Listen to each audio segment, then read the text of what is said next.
La Finlande ferme ses frontières aux Russes munis d'un visa de tourisme européen. Une décision en réaction à l'arrivée massive des citoyens russes souhaitant éviter la mobilisation partielle. L'annexion des territoires ukrainiens occupés devrait être annoncée officiellement ce vendredi. Un point de bascule dans la guerre en Ukraine. La reine Elisabeth II est morte de vieillesse. C'est ce que révèle le certificat officiel de décès rendu public par l'état civil écossais.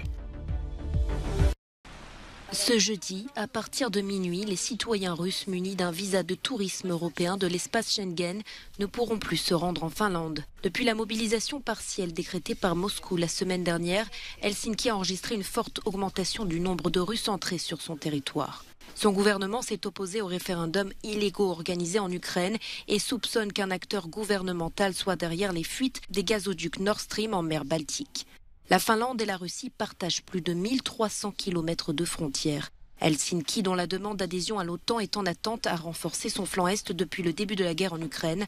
L'interdiction d'entrée aux Russes ne devrait pas concerner les personnes se déplaçant pour des raisons familiales, d'études ou professionnelles. Vladimir Poutine officialisera ce vendredi l'annexion des 4 territoires ukrainiens que l'armée russe occupe depuis le début de la guerre. L'annonce intervient après l'organisation de référendums la semaine passée, fortement contesté par la communauté internationale. Ces territoires représentent entre 15 et 20% de la superficie du territoire ukrainien. En 2014, la Russie avait déjà procédé de la même manière en annexant la péninsule de Crimée, qui est depuis restée dans le giron de Moscou, malgré les protestations de l'Europe et des États-Unis. Les dirigeants militaires russes n'ont sans doute pas réussi à fournir les informations nécessaires concernant la potentielle défaite de l'unité russe à Liman, et ce malgré un discours de plus en plus préoccupant au sujet de l'encerclement probable de cette ville. C'est ce qu'affirme l'Institut pour l'étude de la guerre basé aux États-Unis, mettant en avant les victoires de l'armée de Kiev autour de Liman ces derniers jours. Le ministre russe de la Défense n'a pas évoqué les pertes russes autour de cette ville dans l'oblast de Donetsk, ni préparé la chute de cette partie de la ligne de front, ce qui pourrait porter un coup supplémentaire au moral déjà bas des Russes. Les forces ukrainiennes continuent d'avancer de différents côtés et s'efforcent d'anéantir les positions des troupes russes ici. L'effondrement de la poche de Liman aura probablement des conséquences importantes pour le groupement russe dans les régions du nord de Donetsk et de l'ouest de Louhansk et pourrait permettre aux troupes ukrainiennes de menacer les positions russes le long de la frontière occidentale de l'oblast de Louhansk et dans la région de Severodonetsk et Lysychansk. L'Institut pour l'étude de la guerre indique encore que les autorités russes continuent d'envoyer des nouveaux mobilisés mal préparés afin de renforcer les rangs des différentes unités sévèrement fragilisées, y compris celles considérées comme les principales forces de combat de la Russie.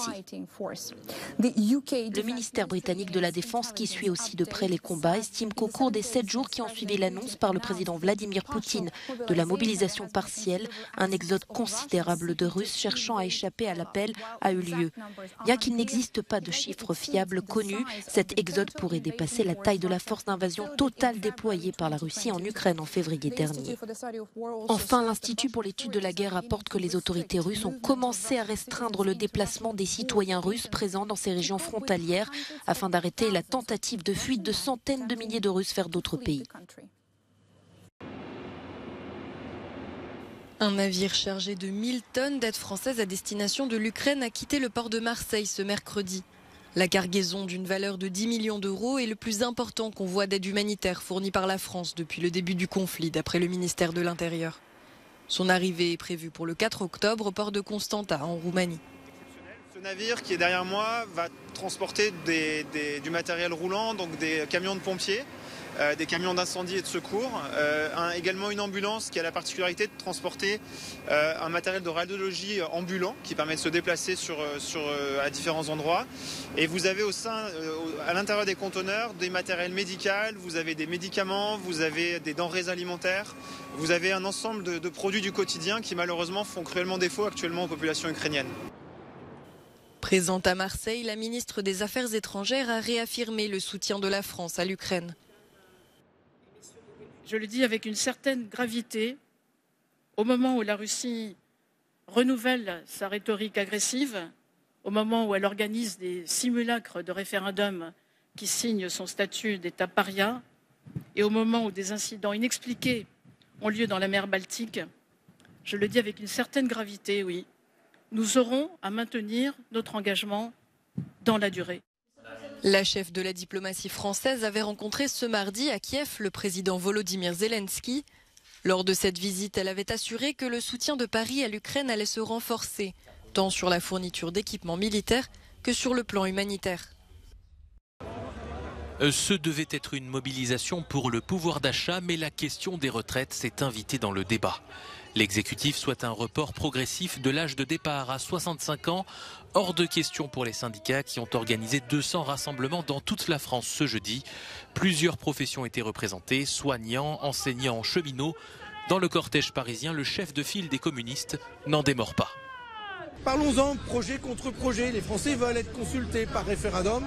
Organisons un tel référendum sur une réforme des retraites que tout le monde aspire à voir mise en œuvre, avec une augmentation des pensions, mais sans allonger l'âge de départ en retraite.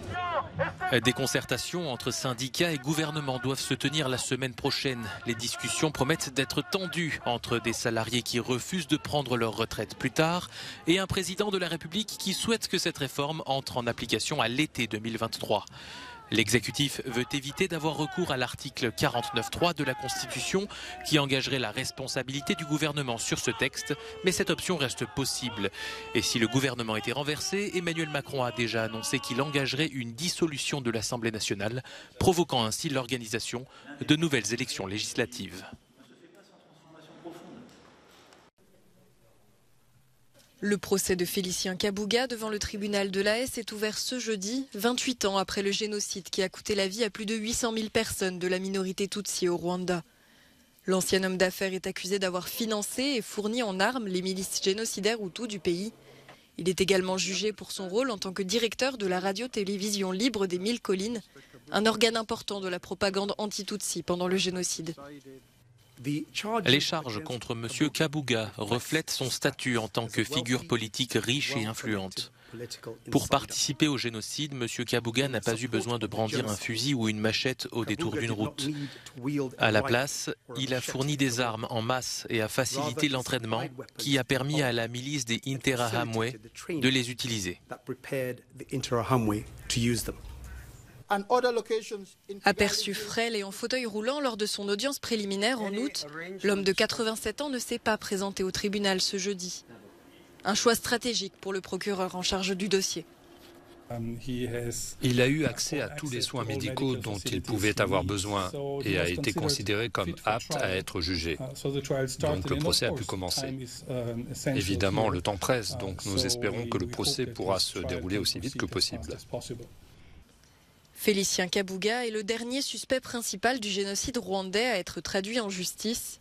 Il a été arrêté en 2020 près de Paris, après près de 25 ans de fuite. Anti-Union européenne, anti-OTAN, mais surtout opposé à l'actuel gouvernement tchèque, 70 000 personnes ont défilé dans les rues de Prague ce mercredi. Elles dénoncent le manque d'assistance face à la flambée des prix de l'énergie et s'opposent à la politique du gouvernement vis-à-vis de l'Ukraine. Un soulèvement important en contraste avec le soutien quasi unanime des Tchèques à la politique d'accueil des réfugiés ukrainiens. Elles veulent créer un électrochoc dans le milieu de la pornographie française. Les rédactrices d'un nouveau rapport du Sénat dénoncent les dérives du secteur entre exposition précoce aux mineurs et violences systémiques sur les actrices. Cette étude intervient alors que 2 plateformes françaises de X sont visées par des enquêtes judiciaires pour viol. Le gouvernement est appelé à s'emparer rapidement du sujet. La mort d'une star du hip-hop des années 90, le rappeur américain Coolio s'est éteint à l'âge de 59 ans, annonce son manager, qui précise que le chanteur a été retrouvé inconscient dans la salle de bain d'un ami à Los Angeles. Coolio était particulièrement connu pour son titre Gangsta's Paradise, qui reprenait une chanson de Stevie Wonder. Il avait obtenu un Grammy Award en 1996.